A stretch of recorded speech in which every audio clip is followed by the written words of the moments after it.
இன்றே டவுன்லோட் செய்து உங்கள் ஃபேவரட் ஷோக்களை என்ஜாய் பண்ணுங்க. என்ன அத இத சொல்லி என் புள்ள வாழ்க்கையை அழிக்க பாக்குறியா? மேடம், புள்ள மேல பாசம் இருக்கலாம், ஆனா பெத்த புள்ள என்ன தப்பு பண்ணாலும் காப்பாத்தணும்னு நினைக்கிறீங்க பாருங்க, அது தப்பு மேடம். ரொம்ப பெரிய தப்பு அது. லட்சுமிமா, தயவு செஞ்சு உங்க பொண்ணு கூட்டிட்டு கிளம்புறீங்களா? என்ன சார், கோவம் தலைக்கேறுதா? உங்க பொண்ணு என் தம்பிய காதலிச்சு கல்யாணம் பண்ணதுக்கே உங்களுக்கு எவ்வளவு எரிச்சல் வந்துச்சு, அதையே உங்களால தாங்கிக்க முடியல. ஆனா உங்க புள்ள கோவில்ல நான் தூங்கிட்டு இருக்கும் போது எனக்கே தெரியாம என் கழுத்துல தாலி கட்டி இருக்கான்.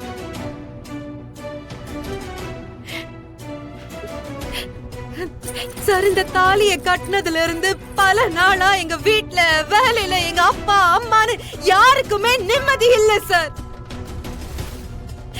என் குடும்பத்துல இருந்த நிம்மதி சந்தோஷம் எல்லாமே போச்சு. இனியும் நான் வாழறதா சாகிறதான்னு எத்தனை தடவை யோசிச்சிருக்கேன் தெரியுமா உங்களுக்கு? தெரியுமா மேடம் உங்களுக்கு? இவன் செஞ்ச தப்புக்காக நான் எதுக்கு குற்றவாளியா வாழணும்?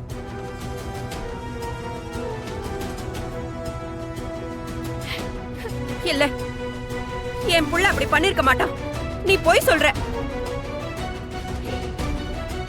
என் புள்ளையோட வாழ்க்கையை கெடுக்கிறதுக்காக நீ போய் சொல்ற. ஐயோ, எல்லாரும் ஏன் அமைதியா பாத்துக்கிட்டு இருக்கீங்க?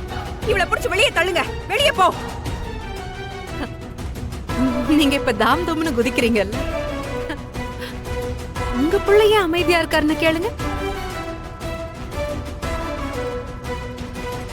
கேளுங்கம்மா. நான் இவ்வளவு தூரம் வந்து உங்க புள்ள மேல குற்றச்சாட்டு வைக்கிறேன்ல, உங்க புள்ள வாயை திறக்கிறாரான்னு பாருங்க. ஆமா இல்லன்னு ஏதாவது ஒண்ணு சொல்லணும்ல. அமைதியா இருந்தா என்ன அர்த்தம்?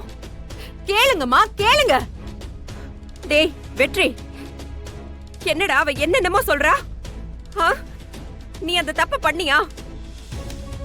வெற்றி, அந்த பொண்ணு சொல்றது உண்மையா?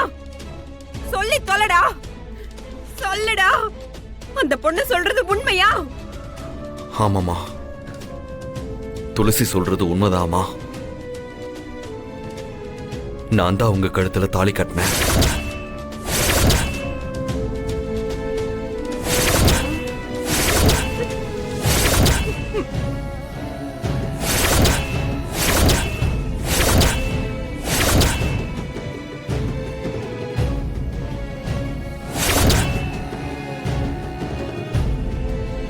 ஐயோ, குடும்ப கௌரவத்தை குழி தோண்டி புதைச்சிட்டானே.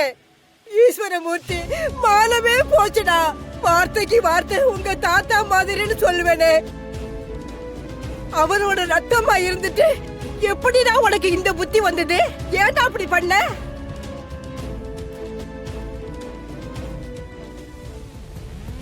உன்னை மலை போல நம்பினோமே, இப்படி ஒரு அசிங்கத்தை பண்ணிட்டியேடா.